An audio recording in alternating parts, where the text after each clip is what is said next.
In the name of Allah, the Beneficent, the Merciful.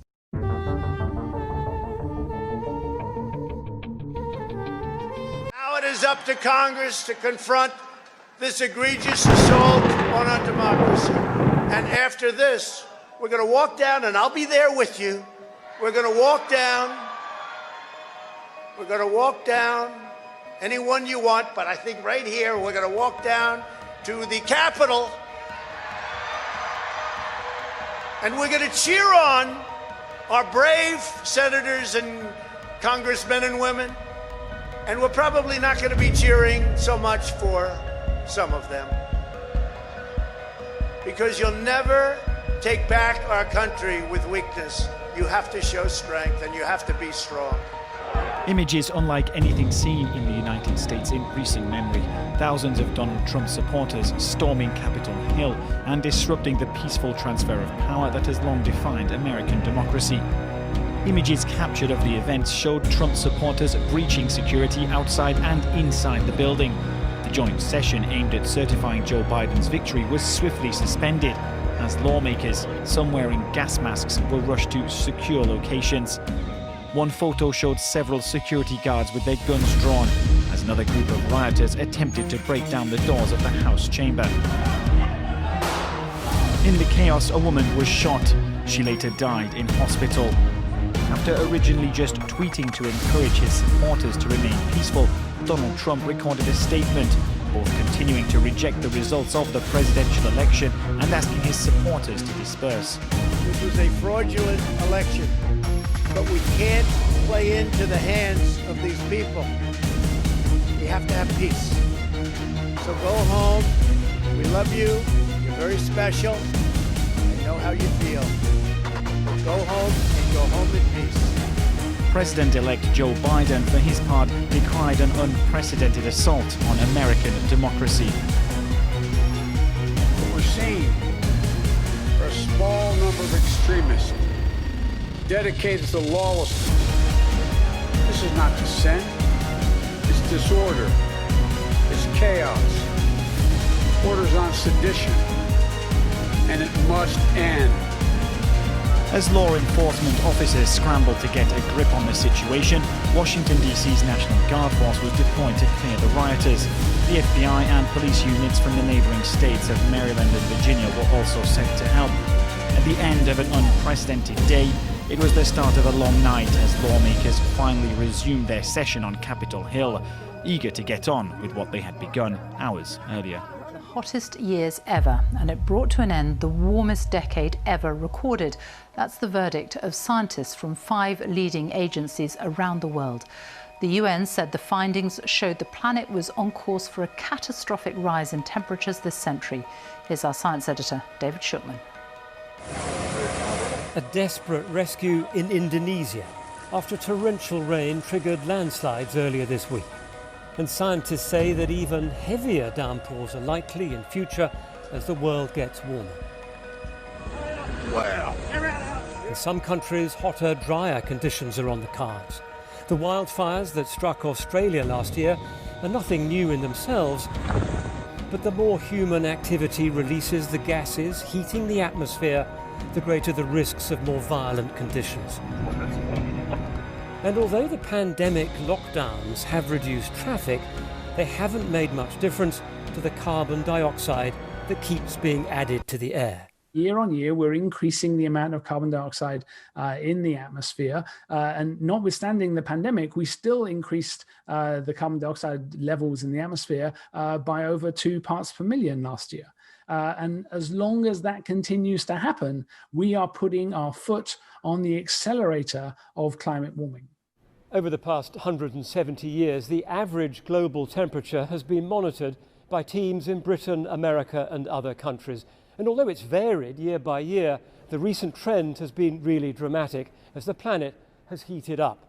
The result, the most recent decade was the hottest on record, and we're also getting closer to an increase of 1.5 degrees, an internationally agreed limit that climate scientists say would be dangerous to cross. The risk is more extremes the world over. This village in the Vale of Glamorgan was flooded over Christmas after the heaviest rainfall there for 70 years. And as temperatures rise, heat waves will become more common, like the one in the UK last summer. The Met Office says the latest records are part of a pattern. One assumes office in less than a week's time, and right before that, North Korea has unveiled a new submarine-launched missile in what is being touted as a symbol to show off its military might to the incoming American president. The North Korea's Supreme Leader Kim Jong-un oversaw the parade from Pyongyang's Kim Il-sung Square. The parade featured rows of marching soldiers, as well as a range of military hardware, including tanks and rocket launchers. The images were released by North Korean news agency KCNA. Quoting North Korea's state news agency, the world's most powerful weapon, submarine-launched ballistic missile, has entered the square one after another powerfully demonstrating the might of the revolutionary armed forces. This, of course, is the report that was put out by the North Korean official news agency. And also the pictures that were released by the KCNA showed at least about 4 of these missiles with black and white drones being driven past a flag-waving crowd.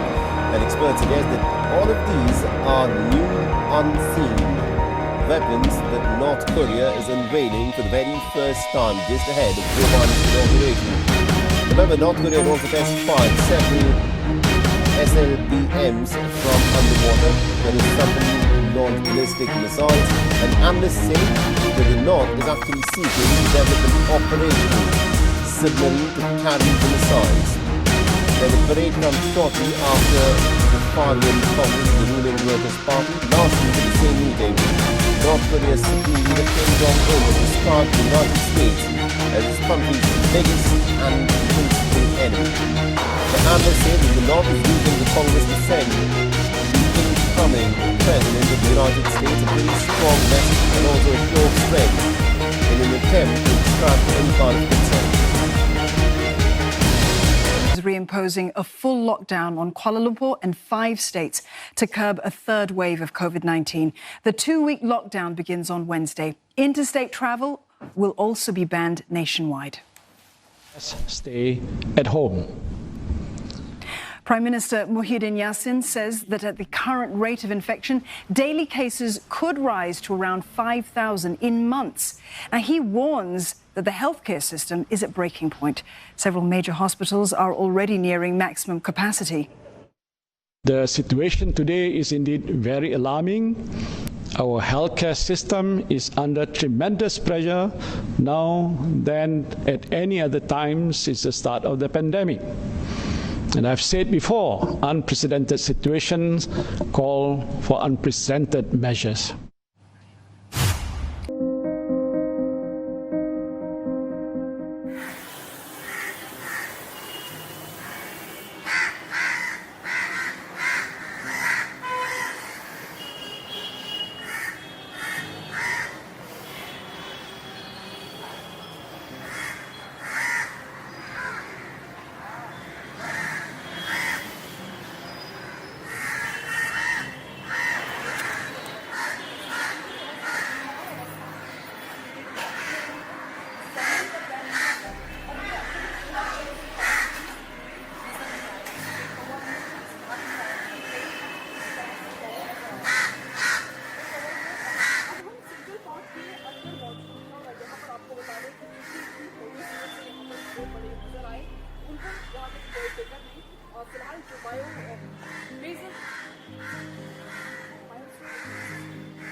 कौवे बहुत ज़्यादा मर रहे हैं।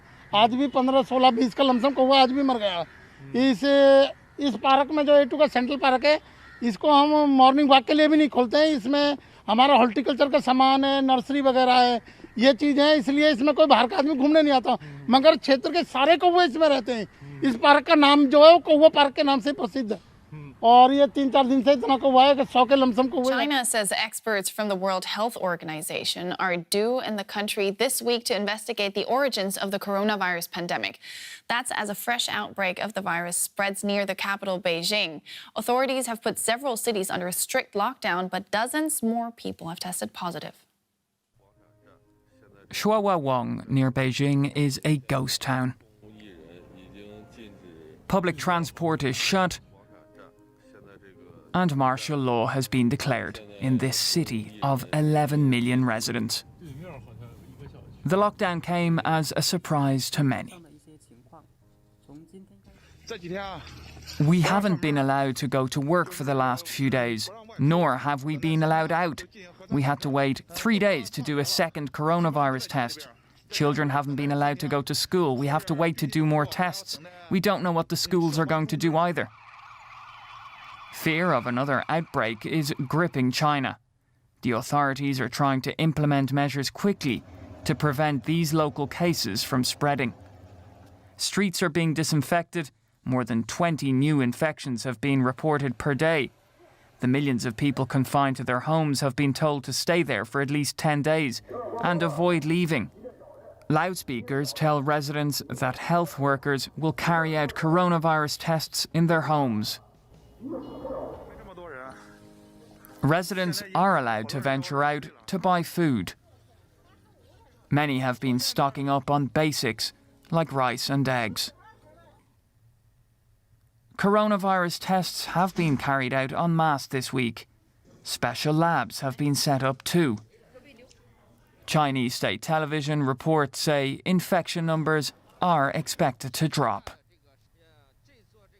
President Xi Jinping has declared a people's war against the virus and even celebrated victory against it in September by honouring those who fought to bring an end to the COVID-19 pandemic. These healthcare workers are registering to receive one of 2 vaccines approved for use in India. 300,000 medical professionals are being vaccinated at 3,000 sites around the country on Saturday, including Kiran Rawat. I'm a little bit scared, but I'm also happy that we're being vaccinated first.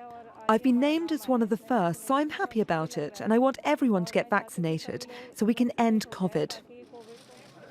The government is planning to vaccinate 300 million people in the first half of this year. 30 million frontline workers in healthcare, sanitation, the police, the army and disaster management will be inoculated in the first few months. They'll be followed by people over the age of 50 and then those under 50 with underlying health conditions. Prime Minister Narendra Modi described the scale of the program. दुनिया के 100 से भी ज्यादा ऐसे देश हैं. There are more than 100 countries whose population is less than 30 million, and India will be vaccinating 30 million people in the first phase of vaccination itself. The drugs regulator has approved the use of Oxford AstraZeneca's Covishield vaccine and one that's been made in India. There are questions around why the Indian vaccine by a local company called Bharat Biotech was given approval when it hasn't finished its final phase trials.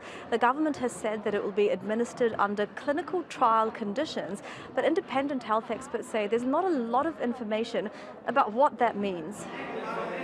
India is the only country other than Russia and China to be administering a vaccine that hasn't completed trials. I think that is probably causing a little bit of concern among scientific circles and also some potential recipients, that why was that decision expedited in such a way, and should we have waited a few weeks more to get that data? A huge relief for pensioner Patricia Main, who's just been vaccinated against COVID-19. The 75-year-old was one of the first people to receive a jab at her local pharmacy in West Yorkshire. I'm absolutely ecstatic. I really could cry. I'm that happy about getting it. And I advise everybody, get this feeling of security and let's all get it done and let's all get back to normal. From Thursday, vulnerable people can receive the vaccine from certain local pharmacies in England. It's part of the British government's campaign to have 15 million high-risk citizens vaccinated by the middle of next month. I feel relief, that personal relief, if you like, from the point of view that I've now had the vaccine. Robert joins more than 3 million people across the UK who've now been vaccinated. The inoculation drive comes as a more contagious variant of COVID-19 continues to sweep across Britain, and as doctors warn that key hospital services are at risk of being overwhelmed due to the ongoing surge in cases. New data from Britain's National Health Service reveals that half of the patients in some hospitals now have the virus, with some patients facing delays of up to a year for routine treatments. Britain is currently in its third national lockdown, with schools and non-essential shops closed. Last week saw the country's worst daily case numbers and death tolls since the start of the outbreak, prompting calls for even tougher rules, including increasing social distancing. The overall death toll in the UK stands at over 80,000, the highest in Europe and one of the worst in the world.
Fire turning the sky red has gripped Chile and wreaking havoc in the region. Thousands have been told to evacuate their homes as the fire rages in Chile's Valparaiso region.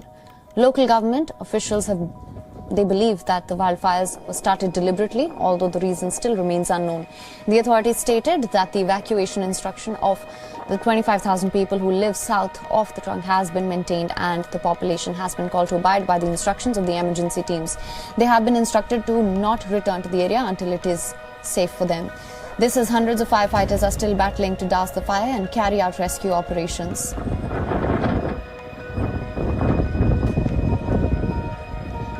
Para la gente es tremendamente importante su vivienda. Sé que para la gente es tremendamente complejo abandonar sus pertenencias y su vivienda, pero el llamado que hacemos como gobierno es que la vida de las personas está primero. The fire has caused a lot of damage, with at least 10 properties engulfed by the fire sweeping through the forest area near the city. No deaths or injuries have been reported, and emergency authorities said that the fires blazed through some 400 hectares of forest, with firefighters concentrating their efforts on 4 focal points.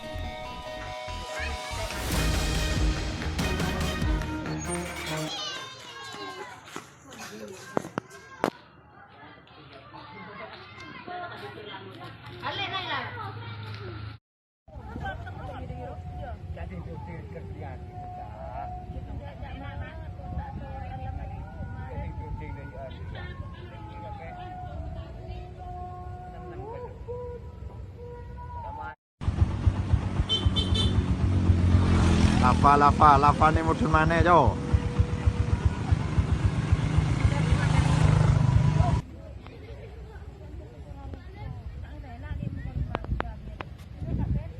Elon Musk, what do you got? He is now the richest person on the planet, according to reports. $185 billion plus in net wealth, overtaking Jeff Bezos as number one when it comes to the dollar signs in the bank account. And, you know, we know that Tesla has rallied some 700% over the past year. It's worth $700 billion, and that's making up the bulk of the wealth for Elon Musk, as he owns roughly just around 20% of the electric car maker. The ayes are 232.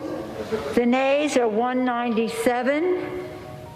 The resolution is adopted. Without objection, the motion to reconsider is laid upon the table. It has passed. The gavel has fallen. 232 yes votes for the impeachment of Donald John Trump. Just extraordinary. It has happened twice now to President Trump. Only president in American history to be impeached twice, just 7 days, less than 7 days now, left in his term. We haven't heard much from the president today. We should be hearing from him at some point later today. He's under some pressure to say more, to speak out against the violence, to lower the possibilities that he faces, Lindsay Davis, an actual conviction in the Senate. You know, and historically, it's interesting to note that between the first and second impeachments in our country's history, we're talking about a span of 130 years. And now between the third and the fourth, just 13 months. It's also interesting that going into today, you know, in the election, we heard so much from both sides talking about we're fighting for the soul of this country. And the election's over. The debate continues. We saw that fight again inside the Capitol today. Both sides were saying that we've got to put people before politics. Both sides were quoting Abraham Lincoln. They were fighting the same point, but then arriving at a different conclusion. And one congressman summed it up by saying, are we going to condone through acquiescence or condemn through impeachment? In the end, they decided to condemn through impeachment.